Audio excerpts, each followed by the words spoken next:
Brasil, gente pra frente. O Brasil dos anos 60 vivia uma era de contrastes. De um lado, a promessa de um futuro grandioso, materializada no aço das novas indústrias e no concreto de uma nova capital. De outro, uma crise econômica e política que corroía o poder de compra e a estabilidade da nação. Nesse cenário de ebulição, um plano de austeridade e reformas profundas, implementado sobre um regime de exceção, redesenharia a arquitetura da economia brasileira para sempre.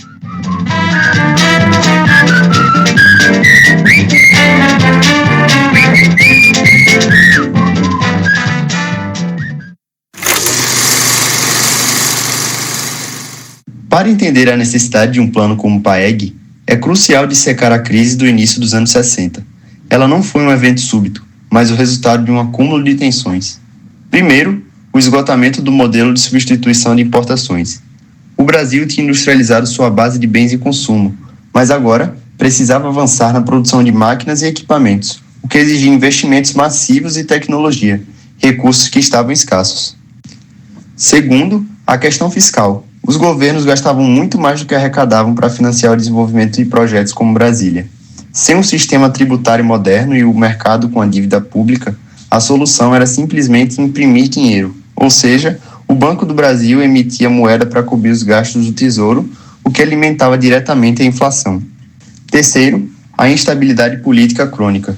A renúncia de Jânio Quadros em 1961 e a posse conturbada de João Goulart criaram um vácuo de poder.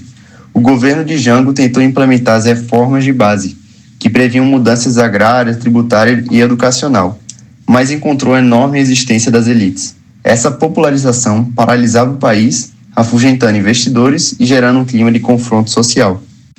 Por fim, havia uma fragilidade institucional. Não existia um banco central autônomo, o sistema financeiro era arcaico e incapaz de financiar o crescimento a longo prazo, e a política salarial era usada como instrumento político, com reajustes que pressionavam ainda mais os preços.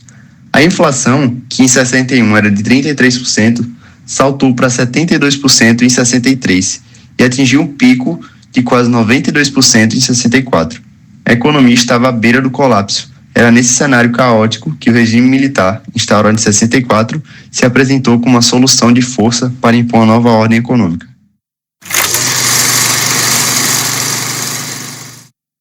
Na sede do Instituto de Pesquisas e Estudos Sociais, realiza-se a conferência do Sr. Roberto Campos, ministro do Planejamento, em prosseguimento ao ciclo de debates entre autoridades governamentais e líderes da iniciativa privada para esclarecimento do Programa de Ação Econômica do Governo.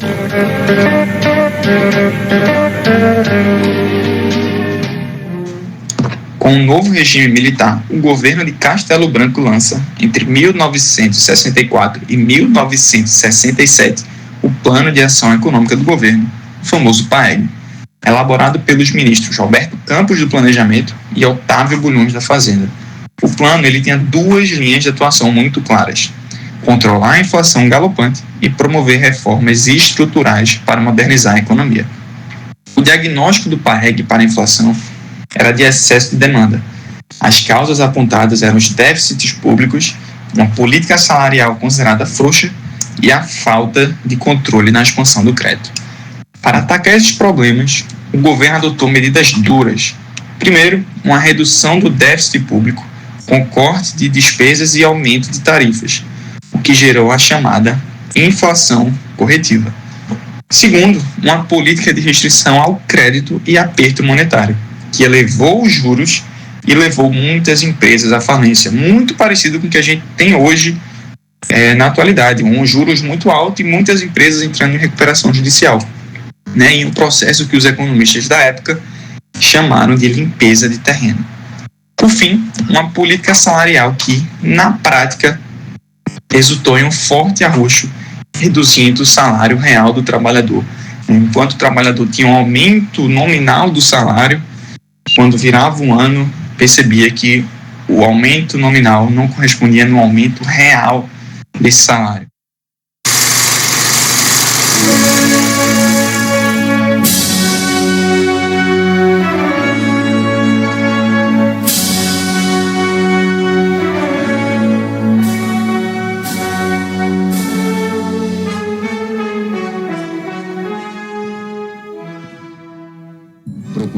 estabelecer por todos os meios o equilíbrio entre a sua receita e a sua despesa.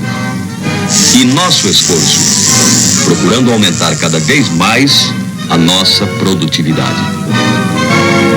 Somente assim será debelada a inflação e o país poderá acelerar a grande tarefa do seu desenvolvimento econômico.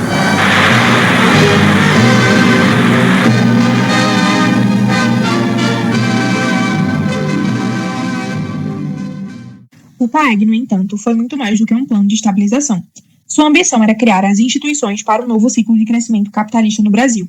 As reformas foram a sua herança mais profunda e duradoura.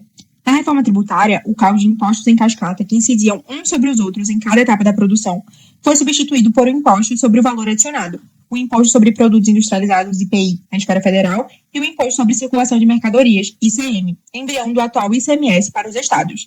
Essa mudança, inspirada no modelo francês, racionalizou a tributação e aumentou a capacidade de arrecadação do Estado. A reforma financeira foi revolucionária. A criação do Conselho Monetário Nacional, CMN, como órgão normativo e do Banco Central, BACEN, como órgão executivo, separou as funções de governo das de banqueiro central, que antes se confundiam no Banco do Brasil. Isso deu ao governo instrumentos modernos para controlar a moeda e o crédito.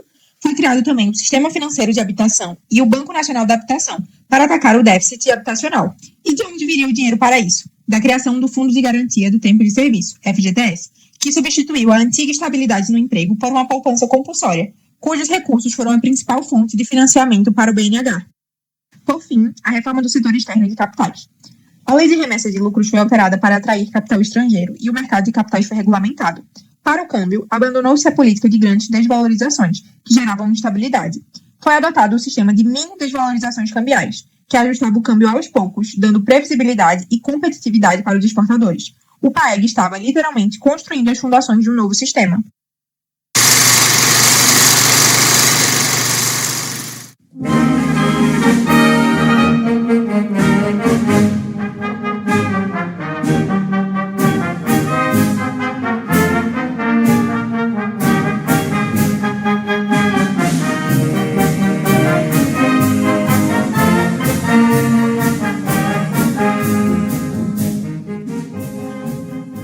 O resultado imediato do PAEG foi uma recessão dura em 1965, mas a inflação começou a ceder.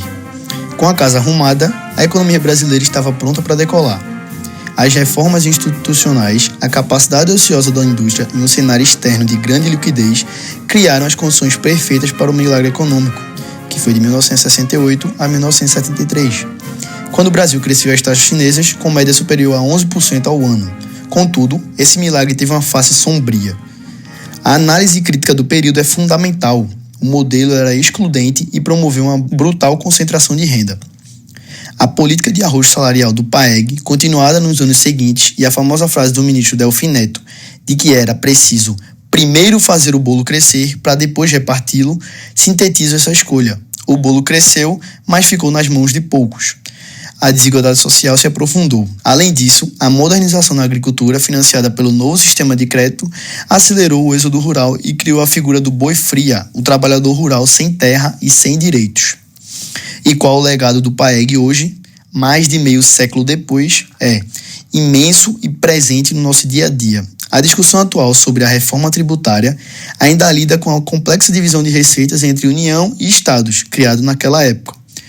O Banco Central, que hoje usa taxa Selic para controlar a inflação, é filho direto da reforma de 1964. O FGTS continua sendo a principal poupança de milhões de trabalhadores. O PAEG nos ensina que o desenvolvimento depende de instituições sólidas, mas também nos deixa uma lição crucial e sempre atual. O crescimento econômico desacompanhado de políticas de distribuição de renda não se traduz em desenvolvimento social. Esse dilema, inaugurado de forma tão contundente pelo PAEG, continua a assombrar o debate econômico brasileiro.